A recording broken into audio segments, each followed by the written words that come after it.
এখন তাহলে এই করবি না? দেখো কি কি মাছ আনছি, দেখো দেখো কত চিংড়ি মাছ, গলদা চিংড়ি মাছ এনেছি। একটু তুলে দেখাও দিদা, সুর ধরে সুর ধরে তোলো।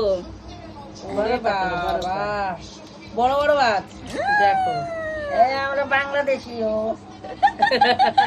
অনেক মাছ বাজার থেকে নিয়েছে। আজকে হাট ছিল আমাদের এখানে, হাট আজকে বৃহস্পতিবার, তাই বড় বড় এই যে দেখো দিদার জন্য গলদা চিংড়ি নিয়ে এসেছি। দাদু দিদা এসছে আমার বাড়িতে, মানে আমার বাপের বাড়িতে। ওই যে দাদু ওই যে ওখানে বসে রয়েছে, তাই স্পেশাল গলদা চিংড়ি। আর এই যে বড় বড় কই মাছ এনেছি, দেখো বিরাট বড় বড়।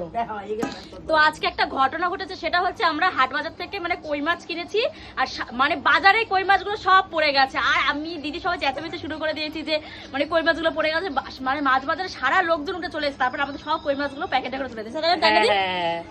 ভালোই হয়েছে মাছগুলো। তোমরাই বলো এই যে চিংড়ি মাছগুলো অনেক কম দামে। আর এটা কিন্তু মানে গলদা চিংড়ি না, না বাগদা চিংড়ি, বাগদা চিংড়ি। এই নীল, এটা গলদা, ওটা বাগদা। নীল কালার গুলো এগুলো হচ্ছে গলদা না, আর যেগুলো এমনি নর্মাল থাকে সেগুলো হচ্ছে বাগদা।